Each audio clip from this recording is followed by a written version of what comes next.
ओम शांति। आज 22 अप्रैल 2022। परमात्मा शिव कहते हैं, मीठे बच्चे, भगवान आया है तुम बच्चों से दान लेने। तुम्हारे पास जो भी पुराना किचड़ा है उसे दान दे दो तो पुण्य आत्मा बन जाएंगे। आज का प्रश्न है, पुण्य की दुनिया में चलने वाले बच्चों प्रति बाबा की कीमत क्या है? उत्तर है, मीठे बच्चे, पुण्य की दुनिया में चलना है तो सबसे ममत्व मिटाओ, 5 विकारों को छोड़ो, इस अंतिम जन्म में ज्ञान चिता पर बैठो, पवित्र बनो तो पुण्य आत्मा बन पुण्य की दुनिया में चले जाएंगे। ज्ञान योग को धारण कर अपनी देवी चलन बनाओ, बाबा से सच्चा सौदा करो। भगवान तुम्हारे से लेते कुछ भी नहीं है, सिर्फ ममत्व मिट जाए उसकी युक्ति बताते हैं। बुद्धि से सब कुछ भगवान के परम पिता के हवाले कर दो। आज का गीत बजा है, इस पाप की दुनिया से कहीं ले चल। ओम शांति। दुनिया के मनुष्य व रावण राज्य के मनुष्य पुकारते हैं, हे पतित पावन आओ, पावन दुनिया या पुण्य की दुनिया में ले चलो। गीत बनाने वालों को इन बातों की समझ नहीं है। पुकारते हैं रावण राज्य से राम राज्य में ले चलो, परंतु अपने को कोई पतित समझते ही नहीं है। अपने बच्चों के पास तो सम्मुख भगवान बैठे हैं, राम राज्य में ले चलने के लिए, श्रेष्ठ बनने के लिए शीमत दे रहे हैं। भगवान वाच, राम भगवान वाच नहीं है। भगवान तो निराकार है। निराकारी, आकारी, साकारी 3 दुनिया हैं। निराकार परमात्मा निराकारी बच्चों के साथ निराकारी दुनिया में रहने वाले हैं। अभी बाबा आया हुआ है स्वर्ग का राज्य भाग देने, हमको पुण्य आत्मा बनाने। राम राज्य माना दिन, रावण राज्य माना रात। ये बातें और कोई नहीं जानते, तुम्हारे में भी कोई विरला ही जानते हैं। इस ज्ञान के लिए भी पवित्र बुद्धि चाहिए। मूल बात है याद की। अच्छी चीज़ हमेशा याद रहती है। तुमको पुण्य क्या करना है?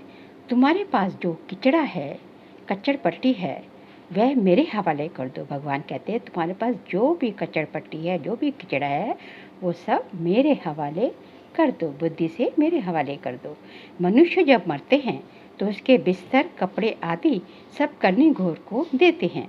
वह दूसरे किस्म के ब्राह्मण होते हैं। अब बाबा आया है तुम्हारे से दान लेने के लिए। ये पुरानी दुनिया, पुराना शरीर, सब कुछ सड़ा हुआ है, ये मुझे दे दो और इससे ममत्व मिटाओ। भल 10-20 करोड़ हैं, परंतु भगवान कहते हैं इनसे बुद्धि निकालो, बदले में तुमको सब कुछ नई दुनिया में मिलेगा। कितना ये सस्ता सौदा है। बाबा कहते हैं, जिनमें मैंने प्रवेश किया है उसने सब सौदा किया, अब देखो उसके बदले कितना राज्य भाग मिलता है। कुमारियों को तो कुछ देना ही नहीं है, वर्षा मिलता है।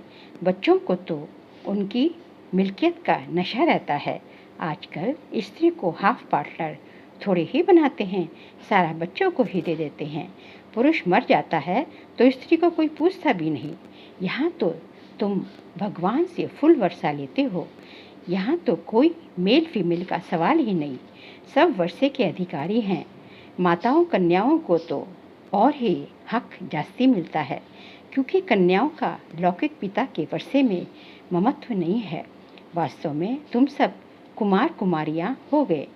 बाबा से कितना वर्षा पाया है, एक कहानी है। राजा ने बच्चियों से पूछा, किसका खाती हो? तो एक ने कहा, अपने भाग्य का। तो राजा ने उसको निकाल दिया। वह बाबा से भी साहूकार हो गई। बाप को निमंत्रण दिया, पूछा, अब किसका खाती हो? देखो तो बाप भी कहते हैं, बच्चे तुम सब अपनी तकदीर बनाते हो। देवी में एक ग्राउंड है, नाम रखा है रामलीला ग्राउंड। वास्तव में नाम रखना चाहिए रावण लीला, क्योंकि इस समय सारे विश्व में रावण लीला चल रही है। बच्चों को रामलीला ग्राउंड लेकर उसमें चित्र लगानी चाहिए। एक तरफ राम का चित्र हो और नीचे बड़ा रावण का भी चित्र हो, बहुत बड़ा गोला हो। बीच में लिख देना चाहिए, ये राम राज्य, ये रावण राज्य, तो समझ जाएंगे। देवताओं को ही देखो कितनी महिमा है, सर्वगुण संपन्न, आधा कल्प है कलयुगी भ्रष्टाचारी रावण राज्य, उसमें सभी आ जाते हैं। अब रावण राज्य का अंत तो राम ही करेंगे ना। इस समय रामलीला है, इस समय रामलीला है नहीं, सारी दुनिया में रावण लीला है। रामलीला होती है सतयुग में, लेकिन सभी अपने को बड़ा अक्लमंद समझते हैं। ये बाबा सर्विस के पॉइंट्स बता रहे हैं। श्री श्री का टाइटल रखाते हैं। ये टाइटल तो है निराकार परमपिता परमात्मा का, जिस द्वारा श्री लक्ष्मी नारायण विराज्य पाते हैं। अब बाबा आया है तुमको भक्ति रूपी अंधकार से छुड़ाकर सूझरे में ले जाते हैं। जिसमें ज्ञान योग होगा उसकी चलन भी देवी होगी। आसुरी चलन वाले किसका भी कल्याण नहीं कर सकते। झट मालूम पड़ जाता है इसमें आसुरी अवगुण है या देवी गुण है। अभी तक कोई संपूर्ण तो है नहीं, अभी बनते जाते हैं। तो बाबा तो दाता है, तुमसे क्या लेंगे। जो कुछ लेते हैं वह तुम्हारी सेवा में ही लगा देते हैं। बाबा ने इनको भी सरेंडर कराया। भट्टी बनानी है, बच्चों की पालना करनी है, पैसे बिगर इतनों की पालना कैसे होगी। पहले बाबा ने इनको अर्पण कराया, फिर जो आए उनको भी अर्पण कराया। मतलब पहले ब्रह्मा बाबा को अर्पण कराया, फिर जो भी आए उनको अर्पण कराया।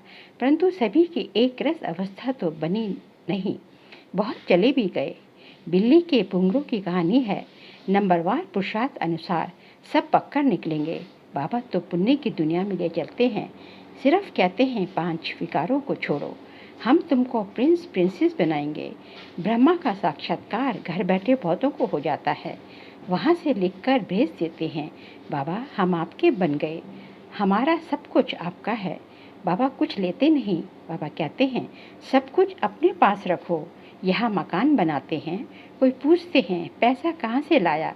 अरे इतने ढेर बच्चे हैं, बाबा को प्रजापिता ब्रह्मा का नाम सुना है ना। कहते हैं सिर्फ ममत्व मिटाओ, तुम्हें वापस जाना है।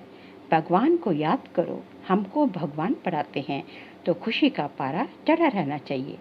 लक्ष्मी नारायण को भगवान नहीं कहेंगे, देवी देवता कहेंगे। भगवान के पास भगवती होती नहीं। कितनी युक्ति की बात है, सिवाय सम्मुख ये बातें कोई समझ ना सके। गाते भी हैं तमेव माता च पिता तुमेव। ज्ञान न होने के कारण लक्ष्मी नारायण के आगे, हनुमान के आगे, गणेश के आगे भी जाकर ये महिमा गाते हैं। अरे वह तो साकारी थे, उनको अपने बच्चे ही माता पिता कहेंगे ना। तुम उनके बच्चे हो कहाँ, तुम तो रावण के राज्य में हो। ये ब्रह्मा भी माता है। इन द्वारा बाबा कहते हैं तुम मेरे बच्चे हो। परंतु माताओं कन्याओं को संभालने वाली माता चाहिए। एडॉप्टेड बच्ची है BK सरस्वती मम्मा। कितनी गुह्य बातें हैं। बाबा जो ज्ञान देते हैं वह कोई भी शास्त्रों में नहीं है।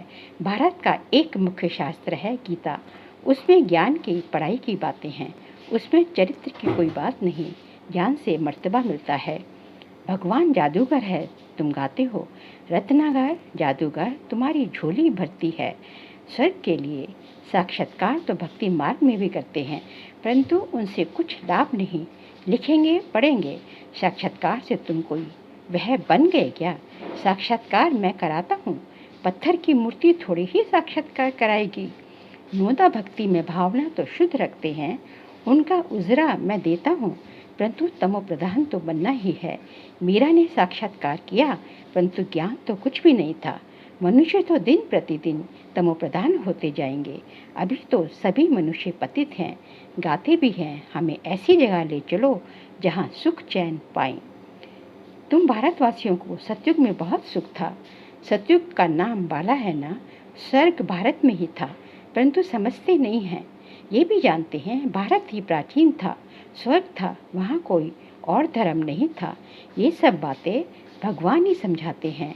तुम सभी अब श्रवण कुमार और कुमारियाँ बनते हो। तुम सबको ज्ञान की कंवाठी कांवर पर बिठाते हो, ज्ञान चिता पर बिठाते हो। तुमको सब मित्र संबंधियों को ज्ञान दे उठाना है। बाबा के पास युगल भी आते हैं। आगे तो जिस्मानी ब्राह्मण से हथियाला बनवाते थे, अभी तुम रूहानी ब्राह्मण कामचिता का हथियाला तोड़ते हो। बाबा के पास आते हैं तो बाबा पूछते हैं स्वर्ग में चलेंगे। कोई कहते हैं हमको स्वर्ग यहाँ ही है। अरे यह अल्पकाल का स्वर्ग है, मैं तुमको 21 जन्म के लिए स्वर्ग दूंगा, परंतु पहले पवित्र रहना पड़ेगा। बस इसी बात में ढीले पड़ जाते हैं। अरे बेहद का पिता कहते हैं तो यह अंतिम जन्म ज्ञान चिता पर बैठो। तो देखा जाता है स्त्रियां झट आ जाती हैं। कोई फिर कहती हैं पति परमेश्वर को नाराज कैसे करे। बाबा के बने तो कदम कदम पर श्रीमत पर चलना पड़े। अब बाबा आया है स्वर्ग का मालिक बनाने। पवित्र बनना अच्छा है, कुल कलंकित मत बनो। बाबा कहते हैं लौकिक बाप तो चमाट भी मारेंगे, मम्मा मीठी होती है, बहुत मीठा रहम दिल बनना है। भगवान कहते हैं बच्चे तुम मुझे बहुत गालियाँ देते हो, अब मैं अपकारी पर भी उपकार करता हूँ। क्योंकि सर्वव्यापी कहकर गाली दे दी ना कि बाबा को जो सब जगह ठिक्कर पत्थर सब जगह कर दिया, तो गाली तो हुई ना ये। तो बाबा कहते हैं अब मैं अपकारी पर भी उपकार करता हूँ। मैं जानता हूँ कि तुम्हारा रावण मत पर यह हाल हुआ है। जो सेकंड पास हुआ वह ड्रामा, परंतु आगे के लिए खबरदार रहना कि हमारा खाता खराब न हो। हर एक को अपनी प्रजा भी बनानी है, वारिस भी बनाना है। मुरली कोई मिस नहीं करनी है, कोई पॉइंट्स मिस ना हो जाए। अच्छे अच्छे ज्ञान रतन निकल जाएं और सुने नहीं तो धारणा कैसे करेंगे। रेगुलर स्टूडेंट मुरली कभी मिस नहीं करेंगे। कोशिश कर रोज वाणी पढ़नी चाहिए। अच्छा, मीठे मीठे सिकले दे बच्चों प्रति माता पिता बाप दादा का याद प्यार और गुड मॉर्निंग। रूहानी बाप के रूहानी बच्चों को नमस्ते। हम रूहानी बच्चों की रूहानी बाप दादा को नमस्ते नमस्ते नमस्ते। सार के लिए पॉइंट्स हैं अपना खाता खराब न हो इसके लिए बहुत खबरदार रहना है। कभी कुल कलंकित नहीं बनना है, मतलब बाबा की कभी डिससर्विस नहीं करनी है। पढ़ाई रोज पढ़नी है, मिस नहीं करनी है। श्रवण कुमार कुमारी बन ज्ञान चिता पर सबको बिठाना है। मित्र संबंधियों को भी ज्ञान दे उनका कल्याण करना है। आज का वरदान है अपने ऑक्यूपेशन की स्मृति द्वारा मन को कंट्रोल करने वाले राजयोगी भव। अपने ऑक्यूपेशन की स्मृति द्वारा मन को कंट्रोल करने वाले राजयोगी भव। अमृत वेले तथा सारे दिन में बीच बीच में अपने ऑक्यूपेशन को स्मृति में लाओ कि मैं राजयोगी हूँ। राजयोगी की सीट पर सेट होकर रहो। राजयोगी माना राजा, उसमें कंट्रोलिंग और रूलिंग पावर होती है।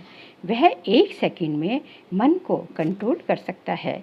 वह कभी अपने संकल्प, बोल और कर्म को व्यर्थ नहीं गवा सकते।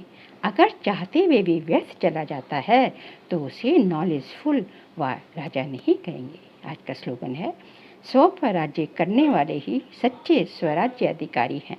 सच्चे स्वराज्य अधिकारी मतलब तुम जो है, मैं आत्मा जो है, इन जो है कर्मेंद्रियों की जो है मन बुद्धि समेत सारी जो है स्थूल और सूक्ष्म सभी कर्मेंद्रियों की मालिक हूँ। मैं राजा बनकर इन कर्मेंद्रियों को चलाती हूँ। मैं कर्मेंद्रियों के अधीन नहीं होती, कर्मेंद्रियाँ जो है मेरे अधीन होती है। कर्मेंद्रियाँ मेरा ऑर्डर मानती हैं। तो जो है जो इस तरह जो है करेंगे वही सच्चे स्वराज्य अधिकारी हैं। क्योंकि सबसे बड़ी साधना यही है कि अपने मन बुद्धि को जब चाहो, जहाँ चाहो, जितना समय चाहो वहाँ स्थित कर सको। यही सबसे अच्छी, सबसे ज़्यादा अच्छी जो है साधना है, सबसे बड़ी साधना है। तो जो अभी ऐसी जो है जिनका अपने कर्मेंद्रियों पर पूरा कंट्रोल हो जाता है वही स्वराज्य अधिकारी कहलाते हैं। और वही फिर भविष्य में जाके सतयुग में जाके विश्व राज्य अधिकारी बनते हैं। आगे माताश्री जी के अनमोल महावाक्य हैं। इस अविनाशी ज्ञान पर अनेक नाम धरे हैं। इस अविनाशी ईश्वरीय ज्ञान पर अनेक नाम धरे गए हैं। कोई इस ज्ञान को अमृत भी कहते हैं, कोई ज्ञान को अंजन भी कहते हैं। गुरु नानक ने कहा ज्ञान अंजन गुरु दिया। कोई ने फिर ज्ञान वर्षा भी कहा है, क्योंकि इस ज्ञान से ही सारी सृष्टि सब्ज अर्थात हरी भरी बन जाती है।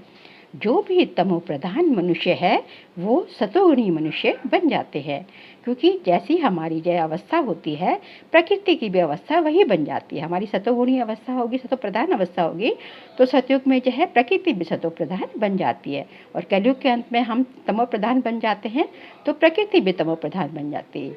जैसी हमारी अवस्था जैसी वही जो है सृष्टि की, वही जो है प्रकृति की भी स्थिति हो जाती है। बाबा कहते हैं जो भी तमो प्रधान मनुष्य है वो सतोगुणी मनुष्य बन जाते हैं और ज्ञान अंजन से अंधियारा मिट जाता है। इसी ज्ञान को फिर अमृत भी कहते हैं। जिससे जो मनुष्य 5 विकारों की अग्नि में जल रहे हैं उससे ठंडे हो जाते हैं। देखो, गीता में परमात्मा साफ कहते हैं, कामेषु क्रोधेषु, उसमें भी पहला मुख्य है काम, जो ही 5 विकारों में मुख्य बीज है। बीज होने से फिर क्रोध, लोभ, मोह, अहंकार आदि झाड़ पैदा होता है। उससे मनुष्यों की बुद्धि भ्रष्ट हो जाती है। अब उसी बुद्धि में ज्ञान की धारणा होती है। जब ज्ञान की धारणा पूर्ण बुद्धि में हो जाती है तभी विकारों का बीज खत्म हो जाता है। बाकी सन्यासी तो समझते हैं कि विकारों को वश करना बड़ी कठिन बात है। अब ये ज्ञान तो सन्यासियों में है ही नहीं, तो ऐसे शिक्षा देवें कैसे? सिर्फ ऐसे ही कहते हैं कि मर्यादा में रहो, परंतु असल मर्यादा कौन सी थी? वो मर्यादा तो आजकल टूट गई है। कहाँ वो सतयुगी, त्रेतायुगी देवी देवताओं की मर्यादा, जो गृहस्थ में रहकर कैसे निर्विकारी प्रवृत्ति में रहते थे? अब वो सच्ची मर्यादा कहाँ है? आजकल तो उल्टी विकारी मर्यादा पालन कर रहे हैं। एक दो को ऐसे ही सिखलाते हैं कि मर्यादा में चलो। मनुष्य का पहला क्या फर्ज है वो तो कोई जानता ही नहीं। बस इतना ही प्रचार करते हैं कि मर्यादा में रहो, मगर इतना भी नहीं जानते कि मनुष्य की पहली मर्यादा कौन सी है। मनुष्य की पहली मर्यादा है निर्विकारी बनना, वाइसलेस बनना। अगर कोई से ऐसा पूछा जाए कि तुम इस मर्यादा में रहते हो, तो कह देते हैं, आजकल इस कलयुगी सृष्टि में निर्विकारी होने की हिम्मत ही नहीं है। अब मुख से कहना कि मर्यादा में रहो, निर्विकारी बनो, इससे तो कोई निर्विकारी बन ही नहीं सकता। निर्विकारी बनने के लिए पहले इस ज्ञान तलवार से इन 5 विकारों के बीज को खत्म करना, तभी विकर्म भस्म हो सकेंगे। अच्छा, ओम शांति।